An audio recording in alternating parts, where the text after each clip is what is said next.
there, my dear listeners. Today's little tale is one of betrayal and rebirth. Yes, indeed, a classic yarn of a so-called hero party kicking out their poor, underestimated comrade, only for our discarded fellow to evolve, awaken a wondrous new skill, and acquire the very powers of others. Delicious, isn't it?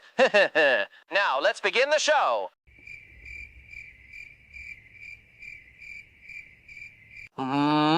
But wait a tick, where is dear Charlie? Ah, yes, that's right. She's rather occupied dealing with that mess. Best not to trouble her with this broadcast. But fret not, for I hear a replacement should be arriving any minute now. The party leader, proud and jubilant, joyfully announced their promotion to S rank, urging everyone to raise their glasses in celebration. A group of adventurers sat around a table laden with food. They raised their tankards of ale in a toast, a joyous expression on each of their faces. The party... No, who? What? Why? Are you here? This isn't a second-rate slideshow channel with droning narration and bargain bin editing. This is my show, and my audience deserves flair, charm, and a bit of, what's the word? Ah, yes, pizzazz! The leader reveled in their recent success at the bar, with him proudly noting that they were now officially top tier after discovering rare treasures in a chest, while the party leader acknowledged their new status with satisfaction. But then the party leader said to hit the road, kicking him out of the party. Reacted with a sudden exclamation of bewilderment. With a weary sigh, resignedly accepted that he was being cut loose yet again. Reflecting on their experiences, muses over the countless parties they've drifted through. Enough! I will not stand for this! My dear audience deserves sparkle, charm, and heavens help me, actual personality, not this! Get out! Before I turn this microphone into a thunderclap of regret! I do understand that our dear Charlie is gone. Tragic, truly. But I would sooner abandon this wretched channel altogether than rely on that bland, soulless contraption of an AI. It butchers names, it drains flavor, and worst of all, it is boring. Still, a replacement must be found, and I dare say I would take literally anyone over him. Reflecting on their experiences, Eustace muses over the countless parties they've drifted through, each ending for the same frustrating reason. It's because of his skill, appraisal. The appraisal skill, which allows the user to gather information about items and materials they physically touch. Well, what have we here? Another fresh little spark trying to light up this dreary place? How positively delightful! Oh, hi there. You must be, the famous Alastor, right? The radio demon? Wow, your voice really does sound like an old-timey broadcast. Guilty as charged, my dear. Though I must say, you flatter me. Not everyone appreciates a touch of vintage class in this modern cacophony of auto-tune and soulless chatter. But you've got pep. What's your name, sunshine? I'm Courtney, just Courtney, and I'm so excited to be here. I mean, I don't know why I'm here exactly, but hey, new places, new faces, right? Well then, Courtney, consider this your first big break. You are officially hired for now. Let's continue the show and demonstrate to our dear audience how it's really done. Eustace, dejected, contemplated how his skill, while potentially invaluable for a merchant, was considered utterly worthless for an adventurer, being a mere support ability that offered no combat aid and thus earning it the sneering label of a trash skill from those who mocked him. Truly, there's nothing adventurers despise more than someone who can't swing a sword or hurl fireballs. By some cruel joke of fate, appraisal is the only skill he ever learned, leaving them to contemplate their circumstances. Eustace, feeling frustrated, reflected on his failures, admitting to himself that despite training in various disciplines like swords, spears, bows, and magic to compensate for his lack of skills, he never advanced beyond the beginner rank and found himself useless when situations became critical. The tragic irony. A man who sees everything for what it is, yet can't change a thing about himself? Oh, how the world loves to mock those trapped by fate. Eustace, feeling the harsh reality of his situation, resignedly lamented that even with his foresight, being kicked out still felt like a punch to the gut, admitting that as the deadweight holding everyone back, his expulsion had been inevitable. Eustace, standing in the doorway with a crutch and feeling frustrated yet determined, resolved to start over the next day and find another party, despite the challenges he faced.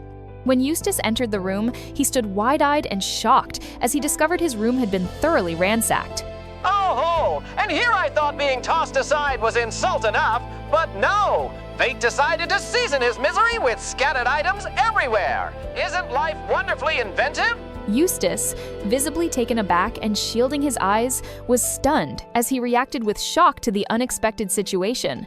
Eustace angrily examines its contents. He declares that the items within are worthless, insisting that he, as the appraiser, knows there is nothing of value remaining. He scoffs at the idea that this is a parting gift, calling it garbage and expressing his disbelief that anyone would be fooled by its apparent worth. Eustace, looking curious and alert, reacted with surprise to something unexpected, his expression mirroring the confusion of the moment. Eustace is surprised to discover there are some items he never appraised. Eustace, frustrated with himself, admitted that even at his lowest point, his first instinct was still to appraise things. Feeling skeptical yet curious, assessed the unknown items scattered on the floor, musing that while appraisal didn't hurt, it was likely just more worthless junk. There's a shattered spearhead, a weathered sword hilt, a magic stone chip, a tattered banner scrap, and a weathered bow frame. All are described as having unknown details. Feeling both curious and annoyed, examined the items, noting their ancient appearance and expressing his frustration over the lack of detail as he muttered that they seemed so fragile they might turn to dust with a sneeze. Surprised and alert, turned towards the object, noticing a mysterious object near the door as he wondered aloud if there was one last thing. A large, dark orb labeled Crystal of Truth is being held. The orb is identified as a magic tool, but its details are described as appraisal impossible. Appraisal impossible? Oh, now that's a fun twist. Even the all-knowing Eustace finds something beyond his reach. Nothing screams temptation louder than forbidden knowledge, my dear. Eustace expressed his bitterness about being fired and his repeated failures. He comments on the irony of the situation, given the Crystal of Truth. Eustace, in a fit of rage, thrown the Crystal of Truth, breaking it to multiple pieces.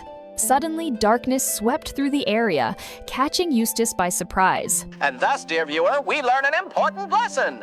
Never throw mysterious artifacts in a fit of rage. The results are rarely restful. Eustace, feeling pensive, found himself experiencing a life review as a montage of his past moments and memories unfolded before him. Oh, how delightfully cliché! Life reviews, tragic flashbacks, the whole sob story. Yet I must admit, the drama is delectable. Reflecting deeply, Eustace questioned his past ambitions, pondering why he had ever wanted to become an adventurer, and realized it was out of pure admiration for those he once saw.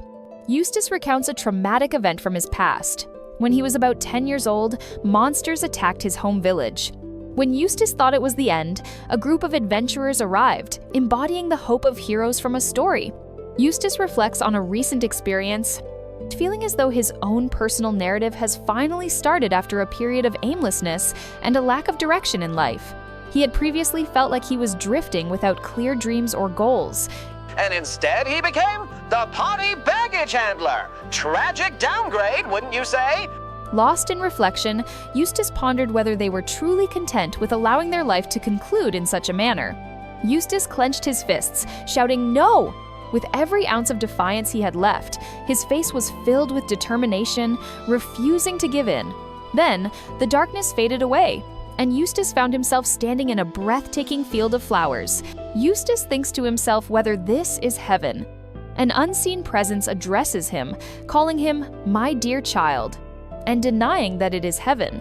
The unknown figure delivered a foreboding message about heaven's sterile soil, explaining that it was a place where living things were not born, while he listened intently with apprehension. Eustace standing before a person with long, flowing hair. Eustace looks somewhat distraught. Oh, ho, ho! Enter the enigmatic mentor figure. Long hair, cryptic wisdom, and just a dash of smug mystery. How original! Eustace wondered, who is this guy? But then, a thought came into his mind. Eustace, curious and wary, challenged the figure named Rowan by questioning whether the Crystal of Truth was truly his, to which he calmly claimed ownership of the significant object. Eustace nervously admitted that he had broken it, to which Rowan calmly reassured him that he indeed had. Rowan expresses regret, lamenting the damage done to what they describe as a truly artistic vintage piece made thousands of years ago. Eustace apologized profusely, looking distressed. But Rowan was only joking around. With that same mischievous grin, he claimed the activation method was to just break the crystal of truth, much to the absolute shock of poor Eustace. Ah, yes, the classic bait and switch. Promise safety with one hand, snatch it away with the other. Nothing says trustworthy companion quite like mocking the very artifact that could expose your deepest secrets. Visibly frustrated, he blurted out whether the trigger could have been activated with something as simple as a gentle tap instead of, smashing it to pieces. Practical, sensible, but tragically unfunny. Rowan's apology almost spoils the fun. Almost. Still, at least Rowan did say sorry, even if his little joke left Eustace rattled. Sometimes, humor just doesn't land the way you hope. Eustace suddenly questioned the location of the place they were currently at, admitting he wasn't entirely sure about their destination. Rowan, with a calm sort of clarity, declared that what Eustace was experiencing wasn't reality at all, it was all happening within their consciousness, their spiritual domain, or, in simpler terms, a dream. Rowan then revealed that the place they stood in was actually a sanctuary of his own making. He explained its purpose was simple but powerful: to meet the one destined to awaken the artifact's true power. How quaint! A conjured sanctuary, a test of destiny, and a riddle wrapped in mystery. Personally, I prefer my truths without the dreamlike dressing, but I do enjoy the theatrics. Curious and reflective, he couldn't help but ask why he was chosen. Rowan explained it beautifully, saying he was selected because of his strong refusal to accept limits and his unyielding will to change the present. Oh, how inspiring! Nothing like blind defiance and stubbornness dressed up as destiny. Still, I suppose heroes are rarely made from those who accept things as they are. Call it stubbornness or call it strength, but either way, Rowan saw something in Eustace that could change everything. He addressed Eustace directly, telling him to mark this moment. From this point forward, Rowan declared, Eustace would carry the potential to surpass every living being. Eustace, astonished and unsure, couldn't help but react to Rowan's unexpected confidence, questioning, how could he express such certainty? But Rowan, with the poise of a confident mentor, declared that Eustace's unique skill would force his potential to bloom, whether he believed it yet or not. Ah, how charming! Growth through force! Nothing like destiny dragging you forward by the scruff of your neck! Rowan then explained that before that power could truly awaken, the user had to embark on a journey of introspection to understand every strength, every flaw, and even the hidden corners within themselves. He reached out and gently touched Eustace's forehead. In that moment, he asked Eustace what he had witnessed in the darkness. Eustace told Rowan that he saw his entire life and everything he had done, but he questions if that was the only thing he saw. Eustace, overwhelmed, saw memories that even he did not remember. Rowan explained something truly incredible. He revealed that what Eustace was seeing weren't just random illusions. No, Rowan could see visions of his potential futures. To be more precise, memories of different versions of Eustace. A fragment of possibility, a self born from the choice he didn't make. Multiple selves tugging at the edges of reality. Oh, what fun! Nothing like a multiverse of regrets to spice up a young man's destiny. He admitted that now, he finally understood. What he understood was this: all those paths, all those branches, were the futures Eustace could have reached. Rowan warned Eustace that the backlash from some action would soon arrive. He then asked Eustace to give him his hand. Eustace, looking troubled, thinks about Rowan. He finds Rowan suspicious, noting that he gives off the vibes of a magician. Despite observing him, Eustace still feels uncertain about Rowan's true nature. Eustace made his decision. He held out his hand. He wishes for this moment to be real, hoping to finally become the adventurer they've always dreamed of being. Eustace, feeling both startled and overwhelmed, was astonished as he experienced a sudden surge of power welling up from deep within his chest. Rowan commented casually that obtaining the crystal might have been a coincidence. Eustace, however, dismissed it as just a coincidence, as if fate was never that simple. Rowan muses that while events might seem coincidental, they are often better described as fate. Rowan expresses a wish for a future filled with happiness for someone. The words "evolution complete," "appraisal to inheritance" appear below, marking a change. Guess that means if Eustace ever drops his toast in the morning, it'll probably evolve into a full breakfast. Really, darling? Breakfast evolution? Must you ruin every dramatic moment with humor? Hey, even heroes need a little giggle between life-changing revelations. And then Eustace woke up, shock and awe blazing in his eyes, as if the entire vision had imprinted itself deep into his soul. Eustace is sitting on the floor, looking confused. He wonders if he passed out. Eustace sits up looking distressed. He realizes that some broken pieces of crystal are missing.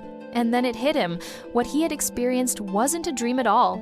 It was real, and everything had changed. His upgraded skill inheritance allows the user to inherit the power and essence of a previous item owner by touching tools, weapons, or armor. Inheritable traits include experience, memories, and all the owner's skills. Ah, yes, a handy little shortcut to becoming overpowered. Touch, absorb, conquer, and look ever so smug while doing it. Driven by curiosity, reaches for the random junk scattered, ready to test its potential. Eustace chanted the skill inheritance. In that moment, he experienced the entire breathtaking life of Sword St. Julia's, surrounded by framing film strips of heroic scenes.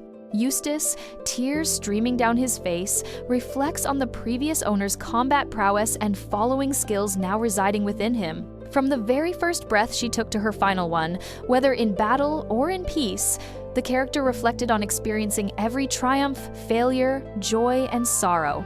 He discovered something about using inheritance, specifically that wielding its powers requires carrying the full weight of the inheritor's life. He realizes this is the catch. Oh, what a marvelous little twist! Power is never free, darling. There's always a bill to pay, and I do adore a hefty one. He expresses a need to use the bathroom and comments on how long he's been out, also mentioning his hunger. Eustace looks shocked and disbelieving, could not believe that he was out for a whole day. Oh, what a nap! Most people wake up groggy after 8 hours, but a whole day? My, he must have racked up quite the sleep debt. Or perhaps he was simply avoiding reality. Inheriting her power unlocked another piece of crucial information, revealing new insights. These tools belong to heroes who once traveled together with her. Solomon, Cran, and Julius. Rowan, a phantom demon. Freya, a saintess. And Artemisia, a heaven's eye. They are presented as the enigmatic sixth. Eustace now understands what Rowan meant by "we shall be watching and praying for your success." Ah, how comforting! Nothing says good luck quite like the ominous knowledge that a pair of mystical eyes might be lurking over your shoulder at all times. How reassuringly creepy! Eustace expresses a desire to see everything, even if it takes him a few days. 1 week has passed since he used inheritance. Eustace, who has just inherited the powers of 5 fallen heroes, traveling in a horse-drawn cart. He reflects on his journey, having cleared out his old belongings in Resta, and is heading to Regalia, a haven for adventurers, for a fresh start. Eustace, feeling the power of his newly acquired skills, reflects on his current situation.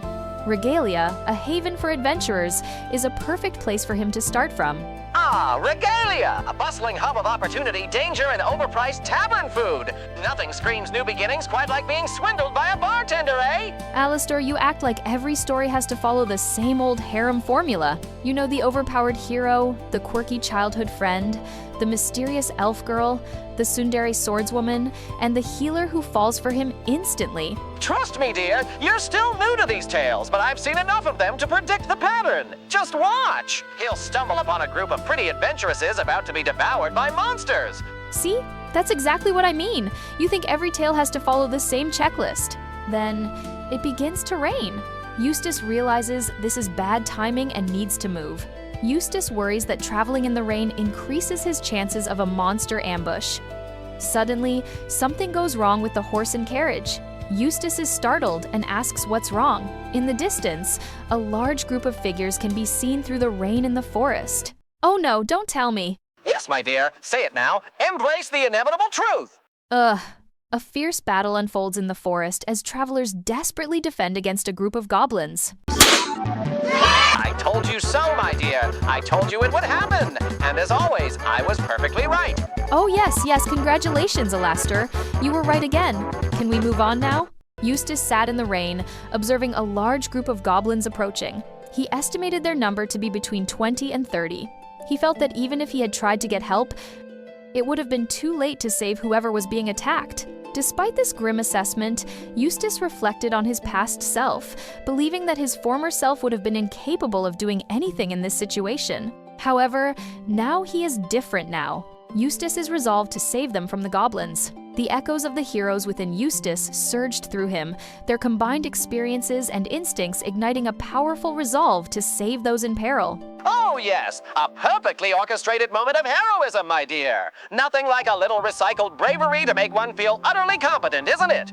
Eustace, with a focused and confident demeanor, summoned a magical bow, channeling his intense determination into manifesting its power. Eustace arrived with precise timing, maintaining a focused demeanor as they reacted with fright to the sudden attack, while the beast women, shocked by the unexpected event, wondered aloud what had just transpired. Eustace, cloaked and attentive, looked over his shoulder in the rain, concerned as he inquired about any injuries. Standing confidently in the rain, Eustace assured everyone that they should leave the rest to him and find safety, exuding a calm and controlled demeanor as he offered protection. Ah, yes! Nothing says I've got this quite like standing in a downpour, hair-drenched while everyone else panics. Very cinematic, my dear. Exactly, Alastor. Even in the storm, Eustace became a shield for his friends, showing them they could trust him. Eustace, determined to unveil hidden truths, focused intensely as he activated the powerful clairvoyant skill. Eustace, focused and strategic, assessed the enemy forces, noting 2 hidden mages in the trees and counting 10 goblins in plain view. Eustace, with a determined expression, commanded the magical ability known as the Sword's Blessing to unleash as beams of light erupted around him. Focused and agile, executed a rapid attack with determined intensity, his sword slashes cutting through multiple creatures with fierce precision. Oh yes! Swift, lethal, and utterly satisfying. Nothing quite like watching a young hero carve a path through chaos while looking effortlessly impressive. The elf, the beast women, and the mage, they reacted with shock and confusion as they struggled to comprehend the rapid vanishing of the goblins, with they expressing their astonishment at the speed and attempting to process the event. The mage, vigilant and concerned, warned of danger from behind. Oh, my dear, and here it comes! Just as predicted, the ambush! Watch closely! Eustace, determined and focused, resolutely unleashed the shimmering anti-magic chains called Dispel Chain, a powerful spell inherited from the sage Solomon to intercept and neutralize incoming spells. Once the mage goblins are bound, he cast a powerful spell with determined intensity, eliminating the goblins completely. If Goblin Slayer were here, he'd give this a solid 10 out of 10 stars for goblin slaying excellence! Eustace, feeling relieved, calmly assessed the aftermath as he concluded that everything was in order. Then, the beast women and the mage faced him with clenched fists, their embarrassment evident as they confronted him with determination. The beast women, amazed and curious, asked Eustace who he was, while the mage, impressed and enthusiastic, admired the mysterious man's amazing feat, leaving Eustace calm and receiving their praise with a smile. The elf, with an amused smile, urged the girls to focus, blending a playful encouragement with a light-hearted atmosphere. The elf, along with the beast women and the mage, bowed deeply, expressing their sincere gratitude for having their lives saved. Oh, such theatrics! Bowing and gratitude, how quaint! But I suppose it does look nicer than the usual screaming and chaos, wouldn't you say? Eustace assured them that there was no need to thank him, expressing his gladness for being able to help and his relief at not arriving too late.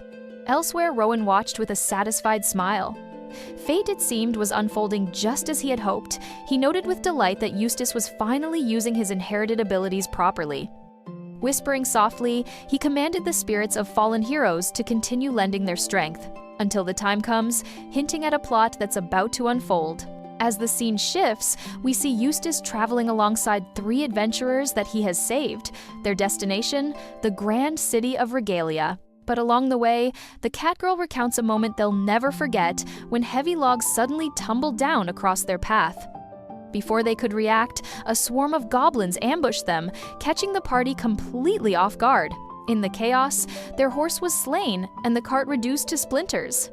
Stranded and shaken, Eustace stepped forward and suggested they travel together to Regalia. When Eustace noticed the girls wounded from the fight, he immediately cast healing magic. The girls were stunned by the skill he displayed, and even Eustace himself was surprised at just how powerful his healing turned out to be. The Catgirl realized they'd been traveling together without proper introductions. She introduced herself as Arya, the group's leader. Next was Tia, the graceful elf, followed by Mana, the shy but excitable mage. Finally, Eustace introduced himself but wanted to be called Eus. Arya raised her hand with a mischievous grin and asked what town he was from. Eus admitted he hailed from Resta, far to the west. The girls were surprised at the distance and pressed him for details, but he awkwardly brushed off the dark memory of being fired from his old life. To keep spirits high, Eus turned the conversation toward them. The girls revealed they were from Maido, a small town to the south. They had left their quiet lives behind to chase adventure in the big city. Eus nodded, remembering visiting Maido once and thinking it was peaceful. Soon, thanks. In Advance's voice rang with excitement as the trees gave way, revealing the sprawling, walled city of Regalia. Ah, the majestic city entrance, a place where wallets grow lighter, egos swell, and adventurers disappear into the great meat grinder of glory. The guards checked their adventurer cards and waved them through. The girls gawked in awe at the city's massive size, while Eus parked the cart, he gently announcing this was where their paths would part. For now, come on, dear listeners. Did you really think this would be the end? Ha! Of course they have to join him. How else would the story move along? Yes, Alistair. We know. The girls thanked him sincerely, and Eus returned their cheer with quiet confidence that they'd meet again. But once they left, exhaustion from using the hero's powers weighed heavily on him. He realized that his inherited strength didn't come with the stamina to wield it freely. After much-needed rest, a new day dawned. Eus marveled at the Grand Adventurers Guild, far larger than Restia's guild. He stepped inside, ready to register this new city as his base of operations. The receptionist, calm and kind, greeted him warmly. When Eus explained he intended to work solo, she blinked in surprise. She gently warned him that solo registration is not allowed. Most quests here required a party. Eus frowned, realizing this complicated things. And guess who showed up at just the right timing? I can't believe this. It was Arya and the group, she enthusiastically proposing they form a team with him. Shocked, Eus sputtered that they'd only just met yesterday, but the girls eagerly explained that they'd overheard his plight to join a party. The receptionist, delighted, suggested they try a trial party if he is okay with it. And so, the next day, they set out into the forest for their very first quest together. It's an F-rank delivery task. Arya, determined and fiery, vowed that they would prove themselves worthy of being his companions. Oh yes, the ever-glorious F-rank. Nothing says epic heroes in the making like gathering plants. With a unified cheer, they charged into the forest, the three adventurers eager to begin their journey together. But hours later, exhausted and wandering, the group couldn't find a single herb. Defeated and frustrated, Arya groaned. Healgrass is common back home, but it's like it doesn't exist here. Eustace, thoughtful as ever, calmly explained the 3 specific conditions needed for the plant to thrive. Once he showed them what to look for, the girls realized they'd been blindly searching. With renewed purpose, they spotted a sunny patch, and sure enough, the elusive herb appeared. Excitedly, the girls gathered their find, but Eustace taught them you must pull gently by the roots to harvest carefully for higher quality. As they rested, she praised his extensive knowledge, and he admitted it came from desperate study back when he was a struggling newbie. On their way back to Regalia, Arya sighed, admitting they had hoped to impress him today. Instead, he had saved them again. But before he could reassure them further, their attention was caught by a crying child nearby. The boy tearfully explained a crow had stolen his bag, an important gift from his mother. Eustace's expression darkened as he identified it. Not a normal crow, but a monster called a steel crow. The boy, visibly in tears, added, "My mom gave me that. It's a gift, and it can't be replaced." Eustace knelt beside him and gently reassured him, "Don't cry, I'll get it back and make sure it's returned to you." But Tia, watching the task ahead, wondered aloud, is it even possible to hit something so tiny and up in the air? Eustace, however, was determined. No matter what, he would retrieve that item. Eustace activated his clairvoyance skill. He launched a projectile of light and pierced the monster midair. The girls wide-eyed and shocked of his display. Oh-ho! Now that's how you handle petty theft. Obliterate it with divine sniping power. Truly an overreaction worthy of applause. Returning the bag to the overjoyed boy, Eustace received heartfelt thanks and was called the coolest big brother. Back at the Adventurers Guild, the group turned in their quest items and were rewarded with a generous bag of coins. Tia whispered with a hopeful smile, wondering if Eustace would officially join their group. Arya, brow furrowed, wasn't so sure after all. Their skills were nowhere near his level. Arya quickly reassured Tia, saying that even if he declined, they'd continue giving their very best. But before the conversation could go any further, Eustace gently cut them off, smiling warmly. To the shock of everyone, he added, "If you need a member to join, I would be honored to join the party." Well, well, well, so much for I prefer to work alone. Someone's heart grew 3 sizes today. The girls bowed deeply in gratitude, their eyes sparkling with emotion. Eustace bowed in return, smiling warmly as he asked them to take care of him from here on. The onlookers, baffled by this confusing display of determination and dramatic flair, eventually earned themselves the nickname of the Bowing Party. Well, that's one way to earn a reputation. Imagine the talks that go down when people discuss them. Later, we see Eustace doing push-ups, Saitama style. With a proud grin, he declared, "I never skipped training, not even as a child." The hero's techniques were so powerful that he could barely control them. Exhausted, he collapsed, sweat dripping down his face, feeling the limits of his own stamina. Wiping his brow, Eustace resolved to push even harder. Yes, it seems our hapless hero's newly acquired skills don't just tingle his brain, they beefed up those biceps as well. How delightful. Later, at the guild, the receptionist asked about a goblin sighting in the forest. Mana animatedly recounted how Eustace had wiped out an entire goblin swarm in a flash. The Tia teased him, saying he looked amazing, though he felt embarrassingly modest. But the receptionist showed clear confusion and concern. She explained that goblins had appeared in the Garage Great Forest, a strange occurrence, since no goblins had ever been reported there before. Concerned, she promised to notify her superiors. Eustace then explained to the party how dangerous goblin swarms could be. They were capable of destroying entire villages if left unchecked. With a cheerful wave, the receptionist sent them off on their next quest, the weight of danger quietly trailing behind them. In the sun-dappled forest canopy, Tia took careful aim with her bow, knocking down a cluster of fruit with precision. Eustace approached, asking if she could also wield a magic bow. She admitted that she could only reliably hit stationary targets with magic. Tia shyly tugged at Eustace's sleeve, her voice soft as she asked, "How much training would it take to become as strong as you?" Eustace froze, flustered, guilt flickering in his eyes. He didn't dare admit the truth that his strength and skills weren't entirely his own, but echoes of past heroes' lives. So, with an awkward little smile, he said, "It would take lots of training." Suddenly, the conversation was interrupted as Eustace sensed danger approaching. 3 enormous predatory mantises appeared, their hungry eyes locked on the party. Eustace confirms that these creatures are the target of their quest. Eustace quickly formulated a plan. He would take on 2 himself while guiding Mana to find an opening for her fire magic. With a determined cry, the group charged. Eustace deftly dodged the mantis's sweeping, scythe-like attacks. He leaped into the air and landed a precise strike on one's weak point.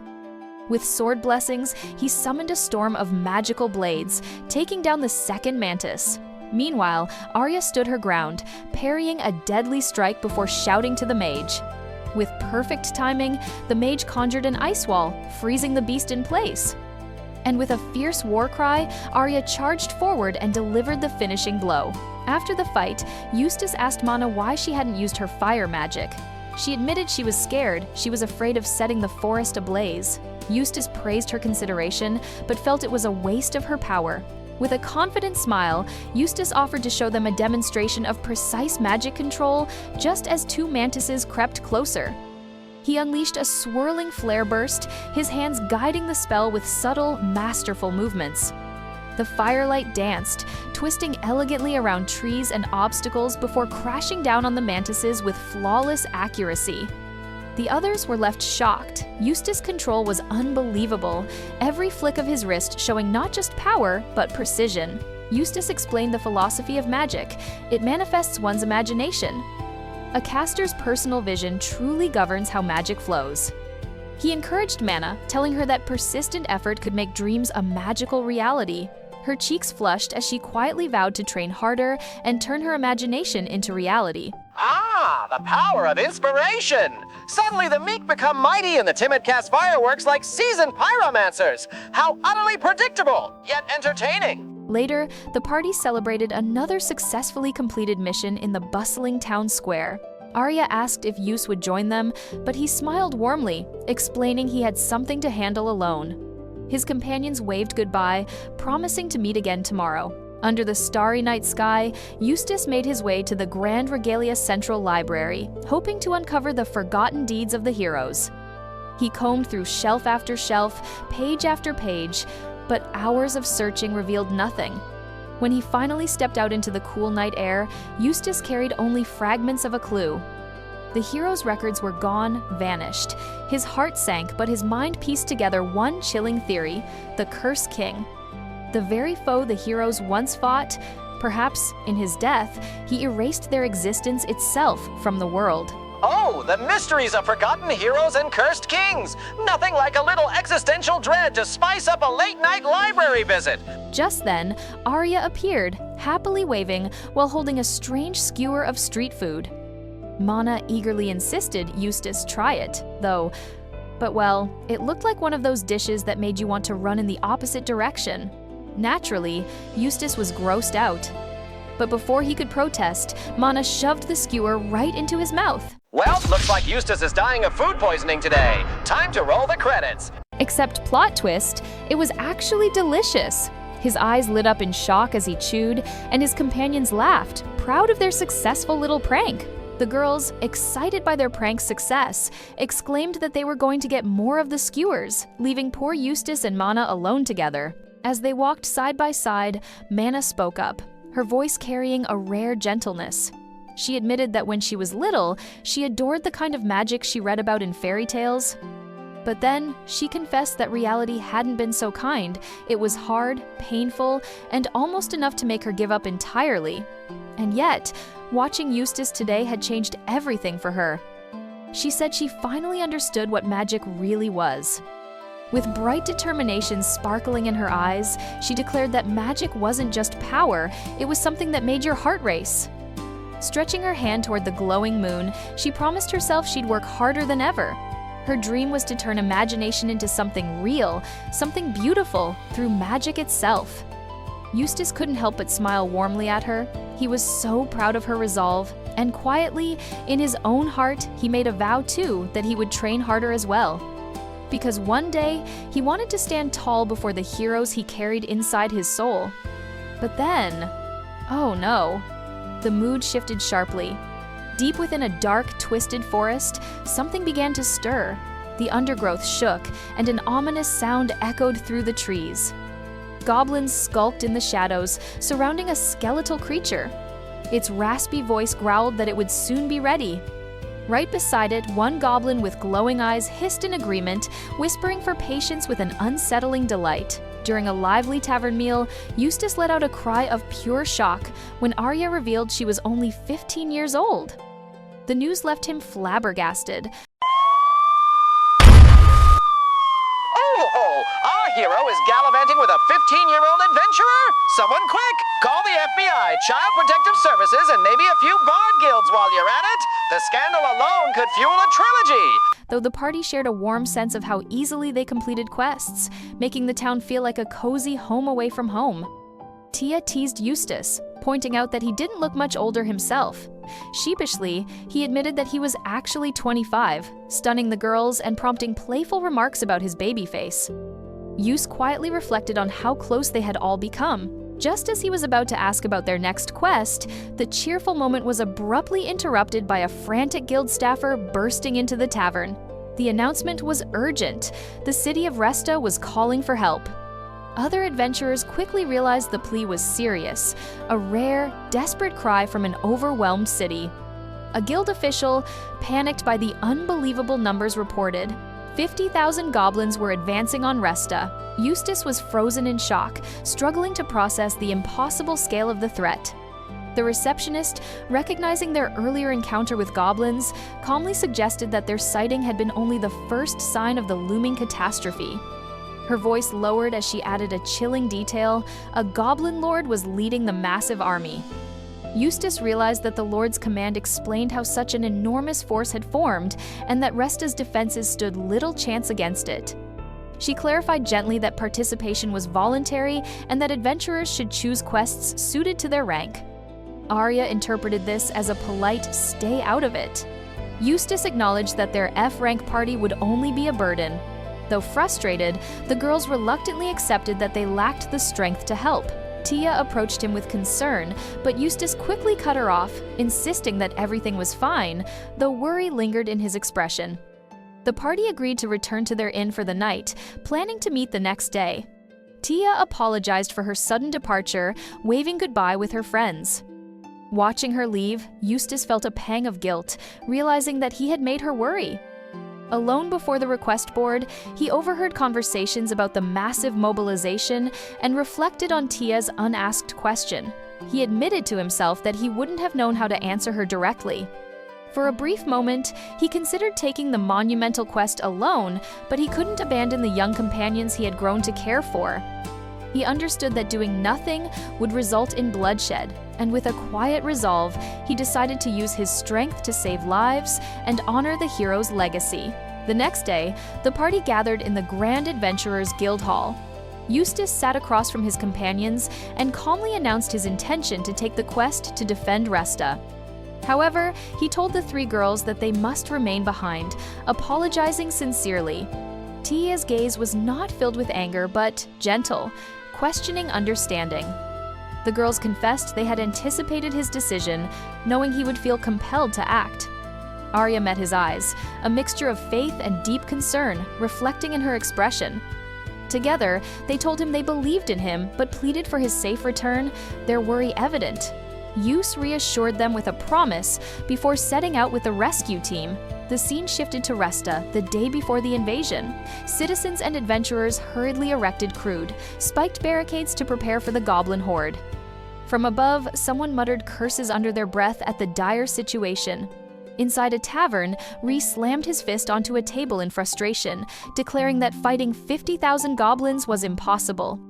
The witch She expressed jealousy over Eustace leaving town, while the woman considered the consequences, aware that the horde's advance meant Resta could fall. She argued that whether they fled or fought, the outcome would be the same, pointing to the lifeless faces of other adventurers and grimly declaring the scene a funeral. Ray told her to stop, but she insisted she was only speaking the truth, her voice rising to a desperate scream as she confronted him with the terrifying numbers. Their argument was abruptly cut short by the ringing of an alarm bell. Rhys and She were startled, confused by the premature warning, when a breathless scout burst through the guild doors with urgent news. Elsewhere, a young man with glasses screamed in terror, announcing the arrival of the goblin horde. From a high vantage point, the massive army could be seen advancing in disciplined formations across the plains. The women immediately understood that this level of organization could only be the work of a goblin lord.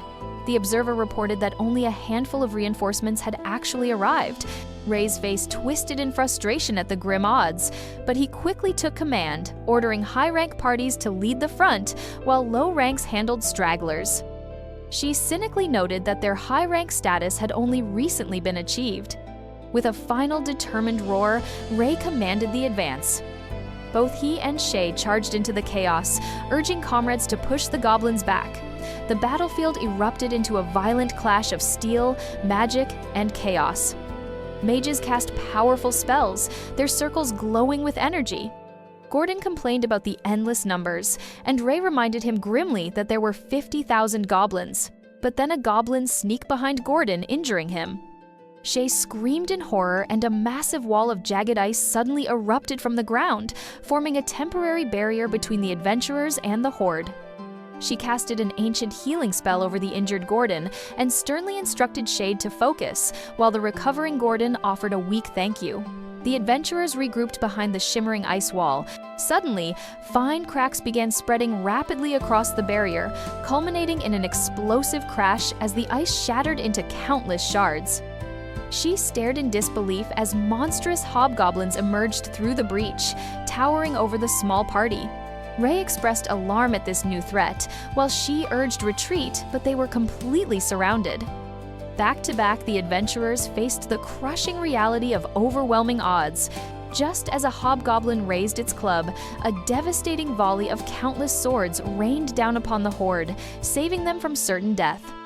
She watched in stunned silence, questioning whether they were even alive, while Ray marveled at the destruction of the goblin army.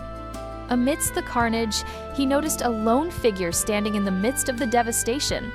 His eyes widened in shock and confusion, and he wondered aloud, could it possibly be their former companion, Eustace? Ah, yes, the very same person you kicked out earlier and now saved you just in time! How perfectly theatrical! Someone cue the fanfare! The scene shifted. Roughly 2,000 adventurers had been mobilized to defend Resta, and a strike force was quickly assembled, taking the shortest route to the besieged city. From inside their carriage, the arriving adventurers looked out with worried expressions. When they reached the front lines, they were met with utter devastation. The city's defenses were on the verge of total collapse. Eustace observed the unfolding massacre, his eyes burning with determination. Ignoring protests from his companions, he leaped from the carriage and declared that he would go ahead. He knew he could not handle the threat alone, so he focused his will, channeling the incredible power of the legendary Sword Street Julius. With a mighty war cry, he unleashed the rain of blades, thinning the enemy's overwhelming numbers. Charging into the gaps he created, a quiet calm settled over the battlefield now littered with fallen goblins. Ray wiped his brow in relief. I honestly thought we were done for, he admitted. His gaze fell on the mysterious warrior who had saved them all. He asked if the figure could really be their old companion, Eustace. Shay agreed he looked the same, though she reminded them that Eustace had been an appraiser, not a swordsman. The elf healer noted his messy cloak as they watched him fight in the distance. Eustace turned his head slightly, sensing his former party's presence across the field. Their eyes met, a wave of awkward tension spreading between them. Rhee's face was unreadable, while Eustace internally panicked, realizing he was facing the very party that had kicked him out. Rhee confronted him, and Eustace tried a comically fake denial immediately seen through. Rhee refused to apologize for the past, regardless of the power. And here we go again, folks! Our arrogant party leader, so puffed up with pride, couldn't comprehend that the person they just kicked out was far more powerful than them! But wait. Our hero humbly bows his head, murmuring, "Thank you for saving us," leaving Eustace absolutely flabbergasted. Well, it looks like writers can actually make the party leader smart for once. For now! Watching his former companions regroup, Eustace briefly wondered if things would have been different had he grown stronger sooner, but he quickly dismissed the thought, realizing their separation had shaped him into who he was now. Standing alone on the battlefield, he recalled the chilling report. 50,000 goblins and a goblin lord. Something felt off. He questioned whether all 50,000 had even appeared and wondered where the lord had gone. Using a map, he deduced the goblin lord's true plan, an attack on a weakened city. Horror dawned on his face as he realized the real target, Regalia. Without hesitation, he activated Divine Acceleration, a skill for ultra-high-speed combat. Reza's party whirled in shock at the sudden eruption of power nearby. The empty space where Eustace had stood left them wide-eyed, realizing his strength was no longer human.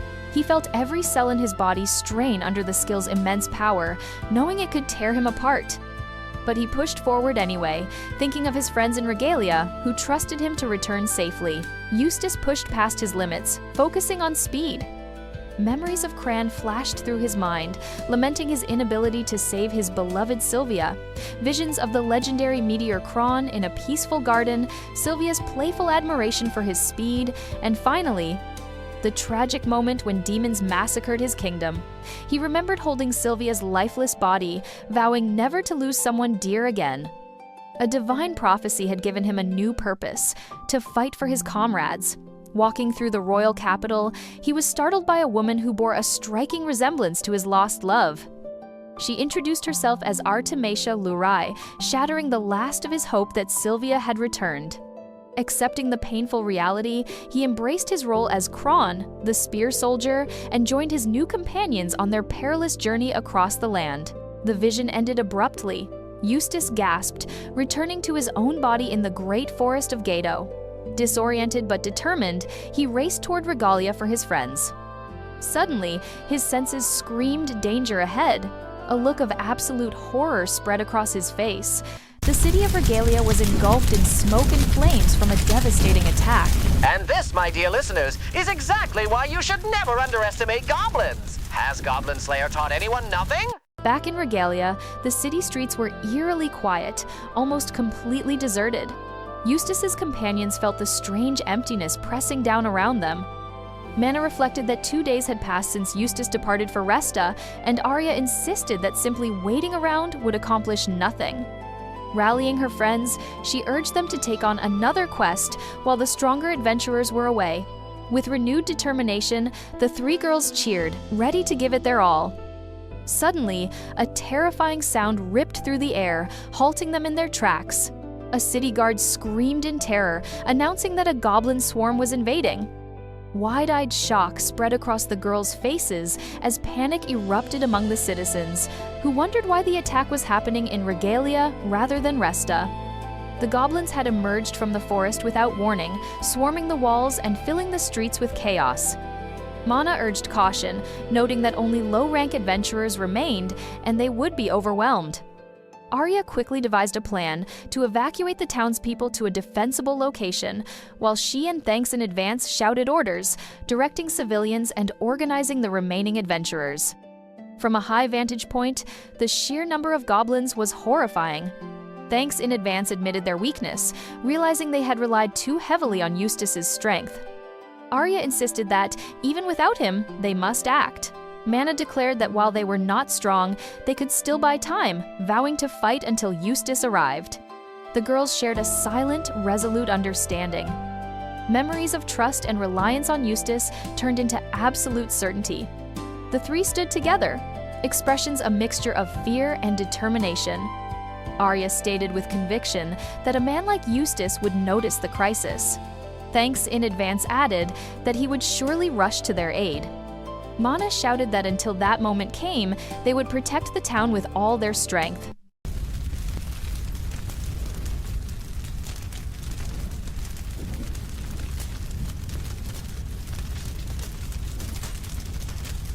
Well, it looks like it was far too late for our poor Eustace. Everyone died. Time to roll the credits, folks. Alistair, Fine. I guess I can't have fun around here with you making everything grim. a sudden powerful shockwave tore through the goblin ranks, throwing the three girls back. Smoke billowed as a lone figure appeared amidst the chaos, breathing heavily but on time. Eustace turned to them with a reassuring smile, asking if everyone was all right. Overwhelmed with relief, the girls whispered his name, telling him they had known with certainty he would come. Eustace gently patted their heads, proud of their courage, before turning his attention back to the burning city. He sadly remarked on how the once lively town had been ravaged, though the girls insisted they could still fight. Eustace gently dismissed their offer, declaring it his responsibility. Offering a silent prayer, he summoned a spectral Freya and raised a banner to repel the invaders. Arya and Mana gasped in awe as a brilliant light spread, forcing the goblins into retreat.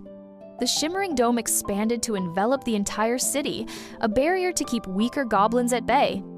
Arya correctly deduced that this would force the Goblin Lord to act, and Eustace announced he must confront the enemy leader alone. He reassured his friends to wait, promising to return safely. Outside, a few goblins approached the glowing barrier, only to be violently repelled. Their screams echoed in confusion and pain. The Goblin Lord, witnessing this, dismissed his troops as worthless. His lieutenant asked for orders, calling the humans cocky for their powerful defense. Suddenly, a storm of blades rained down, slaughtering the guards instantly. Eustace stepped into the clearing, acknowledging the Lord's superior nature. He stood amidst the carnage, remarking that this was no ordinary goblin. The Goblin Lord grinned, claiming Eustace's death would secure his victory. Eustace's expression hardened. He was ready for the final clash. Before engaging, he launched himself forward with incredible force, furiously declaring that the Goblin Lord would fall by his hand alone. Well, it looks like our main character is not so tough after all. Is he really going to die protecting everything he loves? Oh, the suspense! Someone fetch my popcorn! Goblin Lord, now revealed as a lich, sighed at his opponent's weakness, mocking Eustace as he struggled to move. Despair threatened to overtake him until legendary heroes appeared in a dark void, urging him to fulfill his duty. An armored woman told him to wield the will of all the great heroes. Placing a hand over his heart, he summoned that power, and a magnificent glowing blade, the holy sword, materialized from a burst of light. The Goblin Lord stared in shock. Eustace stood resolute, declaring that he now faced a living legend. Of course he has the ability to wield the holy sword! How convenient when the plot demands it! Ah, the sweet aroma of narrative necessity! The holy sword was the pinnacle of all blades, the legendary weapon that only the greatest could wield. This was the story of how the swordswoman Julius obtained it. The flashback began in a grand estate in the kingdom of Aldea. A 5-year-old Julius eagerly asked her father if she could wield a sword. Her father, a distinguished knight, looked at her with concern, recognizing that the mock battle had stirred something powerful within her. He gently refused, wishing for her to live a life away from danger. Tears in her eyes, Julius declared her desire to become a proud knight. Her passion struck her father like an arrow to the heart. Moved by her resolve, he agreed to train her in the art of the sword. Julius proved to be a prodigy, quickly becoming the kingdom's strongest knight. At 17, the renowned swordswoman stood before her father with a new purpose. Her father was stunned by her sudden announcement, questioning why she would leave. Unable to understand, he demanded to know what situation would compel her to go to such lengths. Julius's gaze was fixed on her sword as she revealed her ultimate goal: to become the greatest swordswoman in the world. Her father, seeing his own youthful fire reflected in her, accepted her decision and gave his blessing to see the world. Julius began her journey seeking out the strongest masters, absorbing every new style and evolving her swordsmanship. Her travels were perilous, often forcing her to fight for her life. In one rocky encounter, a determined warrior wrongly accused her of siding with bandits. She insisted it was a misunderstanding, yet he refused to listen, pressing his attack with furious determination. Julius parried each blow, her expression hardening with resolve. Finally, the man bellowed that he was no bandit. The clash of their weapons was fierce, yet Julius emerged victorious. A new group appeared, eyeing her expensive gear and suggesting she leave it behind. Smirking, she realized this was the kind of scum she had been mistaken for. With a single fluid motion, she dispatched them all, confronting their leader, a corrupt local knight. With a bright smile, she instructed him to report that the bandits were handled. Years later, she learned that her home kingdom had fallen to monsters. Demons ran rampant, and she began her long journey home. Nearing the capital, a massive black-winged dragon blocked her path. Julius leapt forward, aiming a powerful thrust at the creature's head, only to find its hide impervious. Her blade shattered against its horn, leaving her disarmed and desperate. Then, a single point of light appeared in the sky. A magnificent, ornate sword sheath descended in a pillar of light.